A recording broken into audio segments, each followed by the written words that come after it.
What a real pleasure it is to be here. Not least, those of you who remember me from the old days will know that Barry always used to put me on first thing in the morning on the second day when everyone had hangovers, including myself.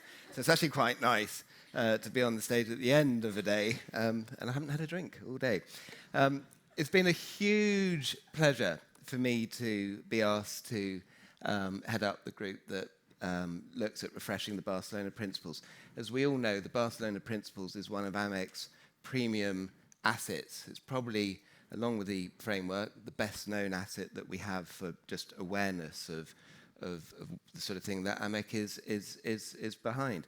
If you like, the framework sits as a way to operationalize the principles, and the principles are like a 30,000 or a helicopter foot view. So it was a huge honor and a pleasure for me to be asked to be involved in leading the team. We had enormous interest in being involved. Over 27 different members stepped forward, which shows the power of our community and the interest in getting this right. I'm going to ask the seven who know who you are, if you could come and join me now. I think that's probably going to make most sense. Take a seat. The way this is going to work, I'm just going to speak for a few minutes just to set the scene. And then the team are going to talk for a couple of minutes each, three or 4 minutes each on each different principle and what's changed effectively. I thought it useful to, here is the team. Thank you, team, for coming up. There they are. Round of applause for this team.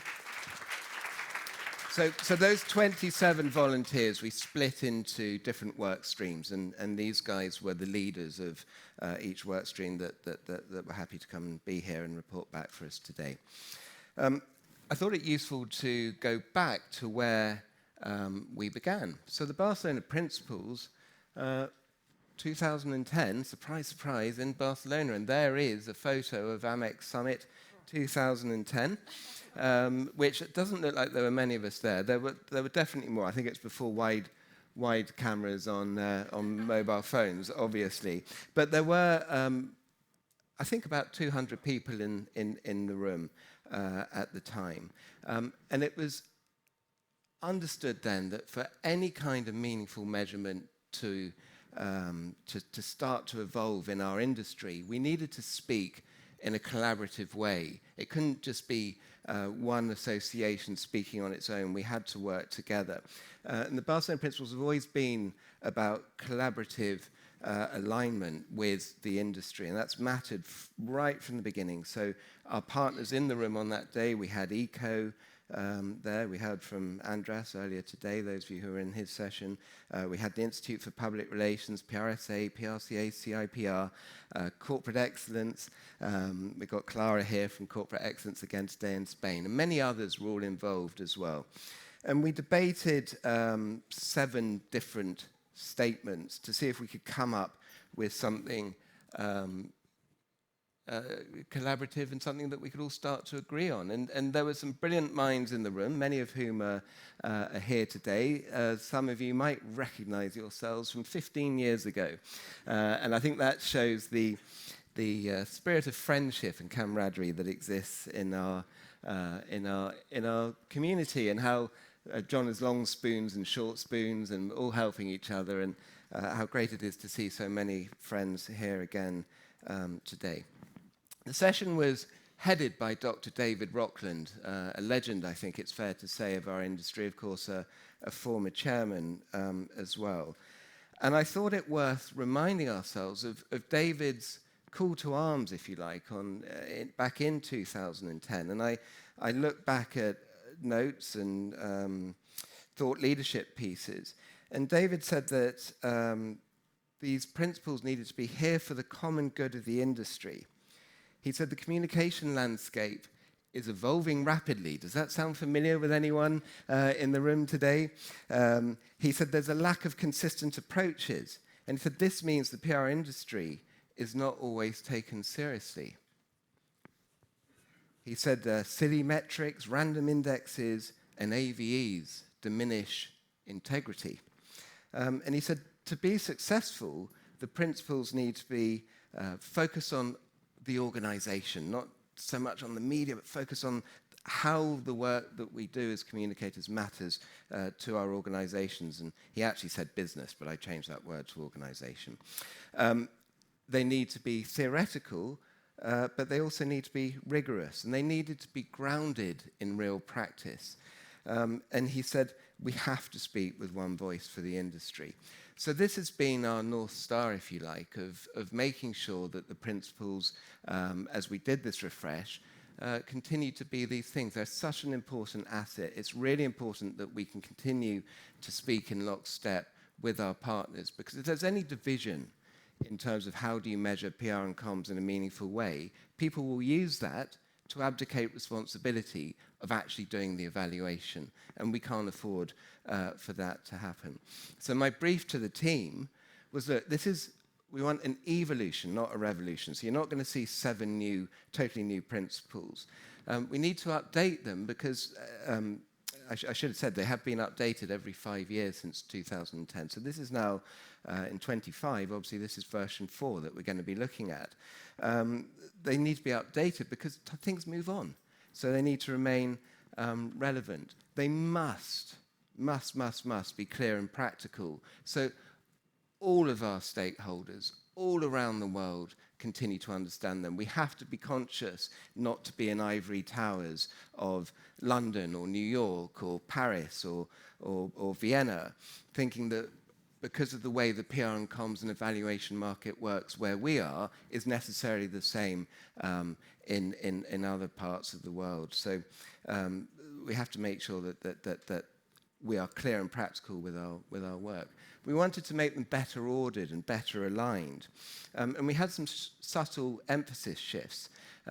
Some people had said that AMEC told us to stop measuring outputs and we should only measure outcomes. Well, no, that's not right. It's always been outputs and outcomes, and we wanted to make sure that was clear. We wanted to bring in part of the great work that Jim's led on in terms of organizational listening and the importance of communications being two-way. We communicate out, but we must listen in, and so make sure that's reflected in there as well. And that when applied properly, AMEC's work isn't about only helping people measure projects, one-off pieces of work, but that it should be cyclical, and you should take the information and you should feed it into the planning process. Of course, with the framework, people say, well, it begins with planning. Well, yes, but you can feed your measurement and evaluation you already have, obviously, into that strategic planning as well. We wanted to give better advice on how and what to do, and the team will be talking a bit about that. With things like the Data Quality Initiative, we're going to be hearing from Rob more on that tomorrow.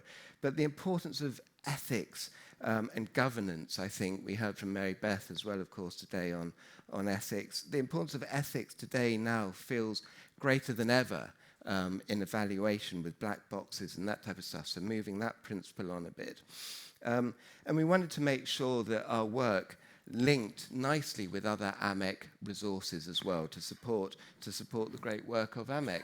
So the first thing that we've done is we've refreshed the integrated evaluation framework wheel. So you'll be familiar with the wheel of the integrated evaluation framework. Thank you to Iskrin, who's done some incredible work on design for us, and Iskrin and I were communicating past midnight last night on some last minute things. But here is a newly created image of the integrated evaluation framework. I think it's very important. This is now AMEC's asset, and we can copyright it and we can use it with pride. You'll see that in the heart of the framework sits the organization, where we've got the communication.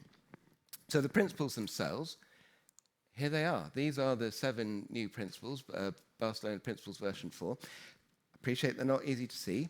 So that's okay, because the team are going to now take us through, one by one, the 7 principles, which you will be able to see more easily, and understand a little bit about the work that they did. And I think Claire is going to lead us off. So, Paul, if you can give Claire the mic, I will hit the button, and there is principle number 1.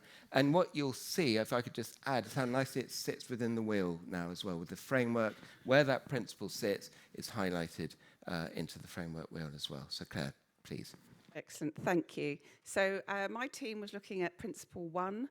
My team was across 3 different continents and 3 different time zones, but a shout out to Niger, Philip and Dave, who were all part of it. You can see the new principle now says we are setting clear, measurable objectives is a critical prerequisite for effective communication planning, measurement and evaluation. And you can see the evolution that this principle has gone on. And the reason for this evolution of it is to simplify the language and to create a stronger advocacy for flexibility and adaptability of the objectives.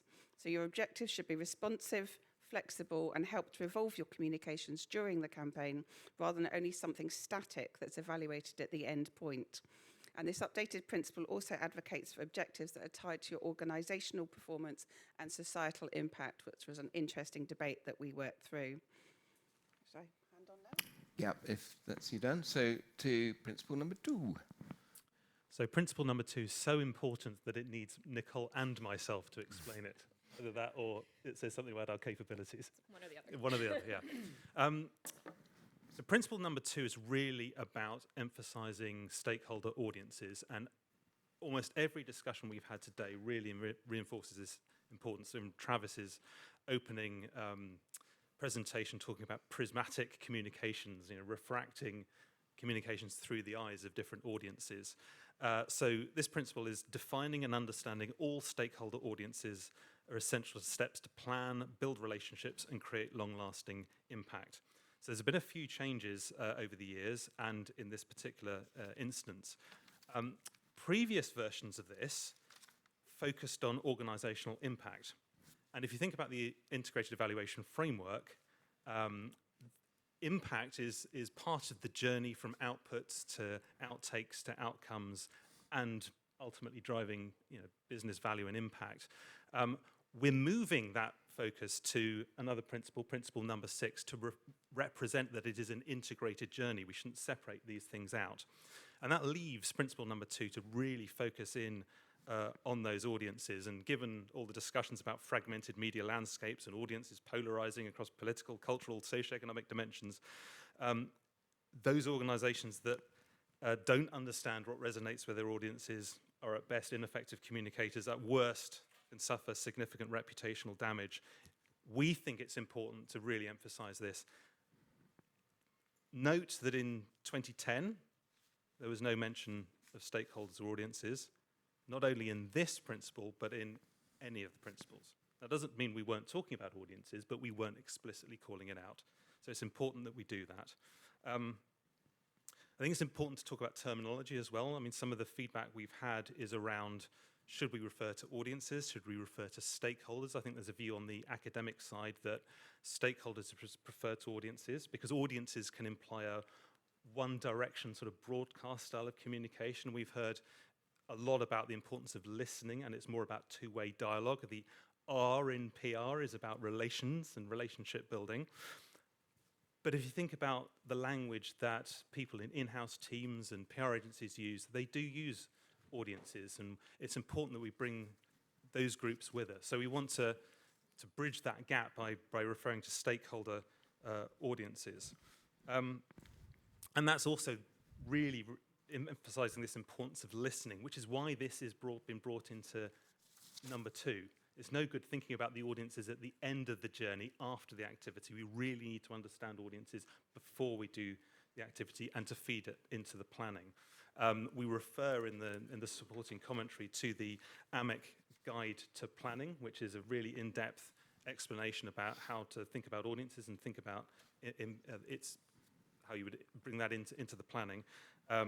And I think it's also important that we'll spend a few minutes now talking a little bit more about how we should think about audiences. So let me bring Nicole in to explore that further. Thank you. While we were working on this, I think the biggest frustration when we had probably a therapy venting session was that a lot of times when we see frameworks, there's one audience mentioned, right? It's kind of the most obvious one. It's the buyer, the consumer. And so you'll notice in here we have an emphasis on all stakeholder audiences, plural, because we really need to be thinking about all the groups. So current or potential buyers, investors, employees, we just heard from Kevin. key opinion formers, local communities, trade associations, government reps. You really need to be thinking about putting your organization at the center and who are the critical audiences that can influence that, and think bigger. I'm going to talk tomorrow a bit about hidden buyers, right? There's a lot more than what a lot of times make it into our frameworks and then make it into the data that we're accessing. And that brings into making sure we're thinking about balancing of opinion. So supporters usually are the first thing we do because that makes us look good. But we forget about detractors, or the people with negative commentary out there who might be thinking poorly, or the contrarian views. So making sure there's that balance of opinion. We also need to be aware of bias. I think we all know usually it's the shouting majority that we get in a lot of our monitoring tools, but there's that silent group, or potentially the underrepresented audiences that we need to be thinking about and pulling into our frameworks. We also need to think about broader landscape. We heard earlier from Travis, context is key. Whether you're pulling in cultural context or how they're with your competitive context, you need to be thinking about social, political, regional, cultural, kind of section-wide issues, and how do the audiences potentially change or shift? What is the context that you're bringing when you're defining these audiences and building them into your framework? You also need to be thinking about how they're influencing each other, so these audience groups. So employees sometimes represent a brand, and they could do that to customers, they can do that to future employees, they can do that to policymakers, and it's looking at that interplay in between that's going to tell a really strong and interesting story, or industry experts that are influencing buyers and policymakers. We also heard earlier from Mary Elizabeth, Penelope, and Kyle, the synthetic audiences. So this is something that is going to start having more and more an impact. And as we're going to hear from Rob with number 7, it's really, we have to declare when we're using those. So if we're building a framework, or if we're using that for planning or for research or analysis, how are we being transparent and open about that?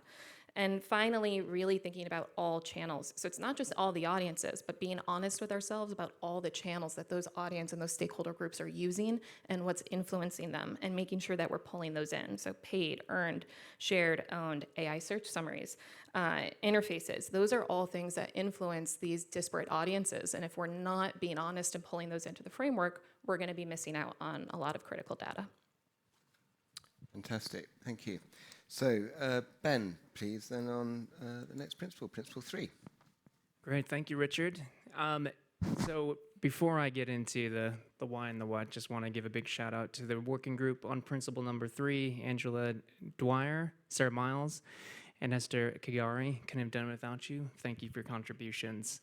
So, principle 3, I am not, well, you kind of evoked the legend of David Rocklin and stole one of my lines about the rapidly changing landscape. I think if we look here at the principle and how it's evolved, you can see just how that landscape has changed, not only rapidly in the last 5 years, indeed in the last 12 months, 2 months, 2 weeks, I don't know, tomorrow will bring something new.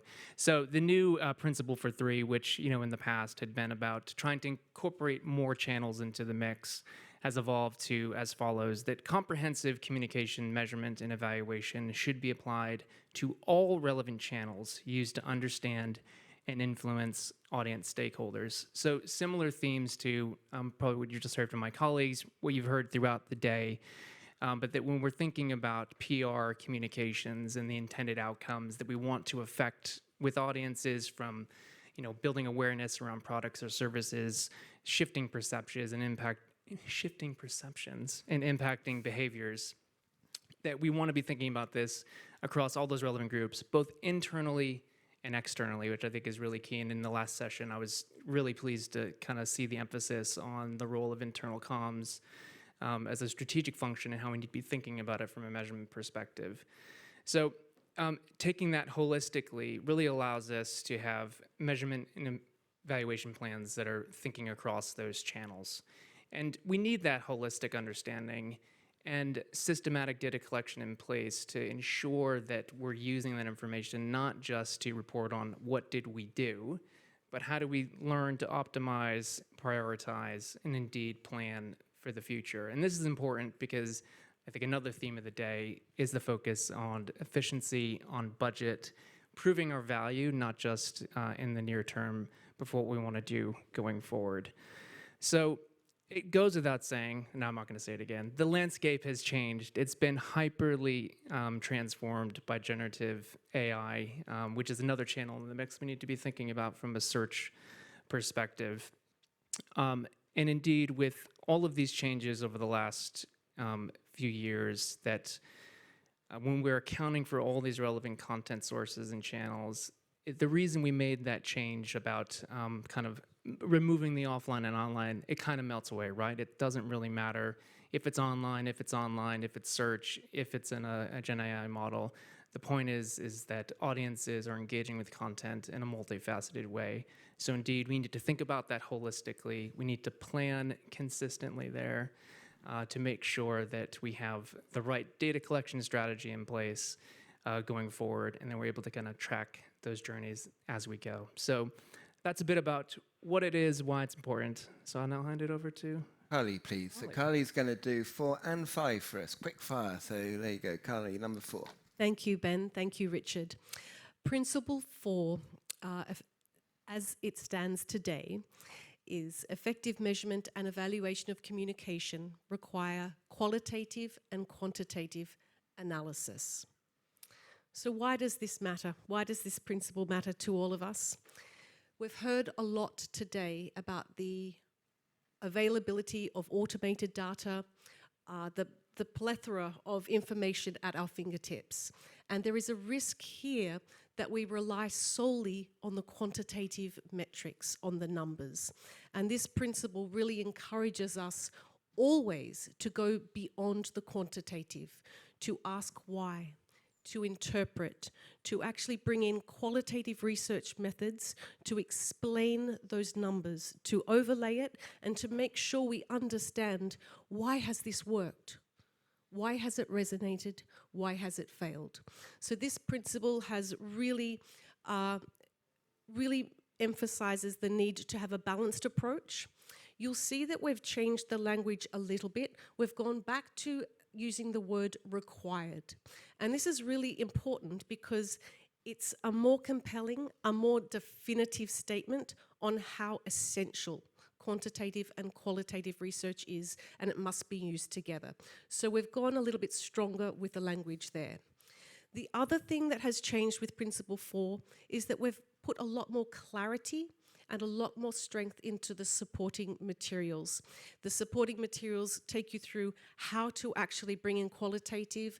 It talks about how you use AI-generated qualitative data, and really the theme across all principles is to be transparent with AI, to be transparent about the methods you're using.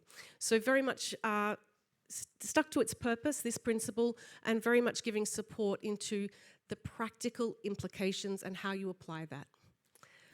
I'll move on to Principle 5, everybody's favorite. This one has had a more significant change, as you can see on screen. I'll read it out. Principle 5. Invalid measures, such as advertising value equivalence, should not be used. Instead, measure and evaluate the contribution of communication by its outcome and impact. I don't need to go into why this matters. I think this room, it would be preaching to the choir. But obviously, AMEC has always advocated for the use of relevant metrics that are best practice. It has always spoken up against invalid, outdated measures. And the supporting material that goes with Principle 5 now really helps to take organizations on that transformation. So we've moved a lot more from a negative approach to the positive. What could you do? What should you do? Rather than don't use AVEs, we've spent a lot of time building out steps that organizations can take to actually phase out the use of AVEs. And this was very much something that we were all very, very supportive of across all groups. Some regions are different than others. We needed to speak and represent all regions in this. The previous iterations didn't speak to that clearly enough, so we've put more context into the actual statement. We've put a lot more work into how you make that journey. And some of those steps include bringing in AMEC resources, the AMEC's policy on AVEs, the IEF, the maturity mapper to actually see where you are and benchmark your progress. So a lot has been done to change this to a more positive approach, and I hope it really impacts members and really helps people bring that change in their organizations as well. Thank you, Carly. So Yvonne, Now, please, Yvonne Lowe for Principle 6. So in my group, there's Anna and Lucas as well. They're not here, so here I am, talking you through Principle 6. Principle 6 now reads, measurements and evaluation should report outputs, outcomes, and impact related to the organization and stakeholder audiences. So how it's been evolving since 2010, I guess the field has been emphasizing emphasizing outcome measurements in addition to outputs, to now we are recognizing a broader range of measurement elements, including the longer-term measurable impact, as well as stakeholder perceived impact. And the two of them are not necessarily the same all the time. And secondly, as communication measurements align more and more with theory of change principles, there's an emphasis in terms of stakeholder engagement, more regular data feedbacks, deeper insights into understanding how stakeholders perceive the significance of the change brought about by the communication activity. And why does this principle matter? Evaluating outputs all the way to impact helps demonstrate the clear contribution to change your communication activity is doing that is strategically aligned with organization and your stakeholder needs. With this refresh, our group really also want to emphasize the need to reflect on what's the actual change versus what's the desired change, and to really prompt us to think about continuous improvement, kind of foster that kind of accountability and build confidence in leaders to continue to support and invest in communication. And then in the fine print of the printed version, there are all the do's and don'ts, which I probably shouldn't go into the detail. But in terms of what the do's, so first of all, make sure you're measuring output, outcomes, and impact as a set and in combination to understand the contribution to change. And interestingly, while this principle sits in the impact side of the color code or the wheel, we actually reference inputs. So one of the advice it's giving is make sure your communication objectives and communication goals are aligned with your business needs. Engage with your stakeholders internally and externally to understand how your communication objectives can align with it. And then with the what not to do, there are a whole list, but it will be a bit boring to list them out, but I'll try to summarize them. So don't treat outputs and outcomes as the same. I probably shouldn't, everyone in the room would know. And don't forget inputs and activities. And I guess the last few points I would summarize is listen more broadly and reflect more critically. Specifically, we talked about not focusing on just the positive and convenient data, be a bit more holistic, understand the success as well as setbacks, listen broadly to different stakeholders group, what they have to say, don't disregard unintended results, and that's also a point of discussion in our group, is that these are themselves useful learning, but some of them may also have impacts on your corporate reputation and may require communication intervention. Avoid binary thinking, especially when you're interpreting data or results in a complicated communications environment, and don't ignore time horizon. So short-term wins doesn't necessarily equal long-term impact, and be mindful of where your evaluation is trying to look at in terms of time frame and position your data and results in relation to that. Thank you. Thanks a lot, Yvonne. So bringing us home with Principle 7, we've got Rob. Rob, over to you. Yeah, again, this was a group effort, and we'll be hearing more about this tomorrow, but Principle 7 is ethics, governance, and transparency with data, methodologies, and technology builds trust and drives learning, and I think the key word there is trust. And really what this kind of manifests is that we have a trust deficit in many ways, right? We can have the greatest insights and the greatest data and everything in the world, but if it's not trusted by key stakeholders, we're not really getting very far. So we couldn't ignore when we developed this, this little thing called AI that seems to have dominated so much of the conversation. And between when the last principles were developed and today, there's obviously been a lot of advancements. And so within the world of AI, there's something called trusted AI, right? And it's a set of principles and values which actually cut across not just the application of AI, but all of our work we do together, which is about building trust in this data. And this really means about commitment. You know, we need to commit to make sure that we get this data right, and ethics. We need to make sure that we have transparency in our methodologies and the data that we're working with. That the way we build trust is through this explainability. So really explain what we're doing and how it works, et cetera, and understand the limitations associated with it. And by doing so, we will start to bring trust into the system. When we use AI, and it does actually spell out, when using AI, we have an obligation to also make sure that we're using AI in the most effective way. We all see hallucinations. Again, we're going to talk about data quality tomorrow. There has been great work with AMEC has done this year, working with the Global Data Quality Initiative, which is 10 market research organizations who are taking on data quality issues in market research to elevate data quality, because all this AI that's being built is as good as the data that informs it, right? And every one of us has an obligation to get that data right, including data that you create. It becomes the training data for this data tomorrow. So ethics is pervasive throughout this entire process. And we will talk more about the 7 principles of data quality tomorrow, and how it supports this particular principle of the Barcelona Principles. So yeah, it's been a great process, and thank you, Richard, for leading us. Thanks, Rob. What you can see with Rob's on there, number 7, is that it's grey because it reflects that continual process around the framework. It should sit at every point of the work that we do, and the color coding. You can see how the principle now, as I was saying earlier, reflects into the framework, so it integrates those tools far more clearly. Of course, I think the work of our association and us collectively is to drive best practice in education into the global market, and that's absolutely critical. So a huge part of what we've done, we haven't shown you today because we'd like you to go and download it. So we've created an ebook which has gone live. If you saw me WhatsApping during the session, it's because I was checking it has gone live. It has gone live. It's on the AMEC website. Go and take a look. It's on the home page. It's linked at the bottom on the home page.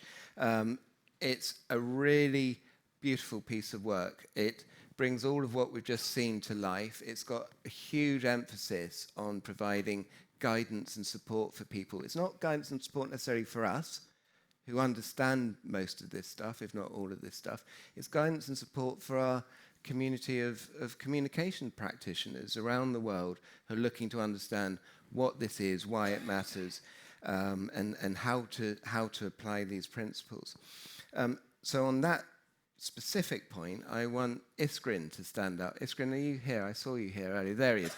This man has gone above and beyond the call of duty for us. So to Iskrin and to Rupoint, who he works on, thank you for donating your time. And the brilliant work that Iskrin has done to make this modern, engaging, and look fantastic. I've really been grateful to you, Iskrin. Thank you for that. Thank you to our whole team.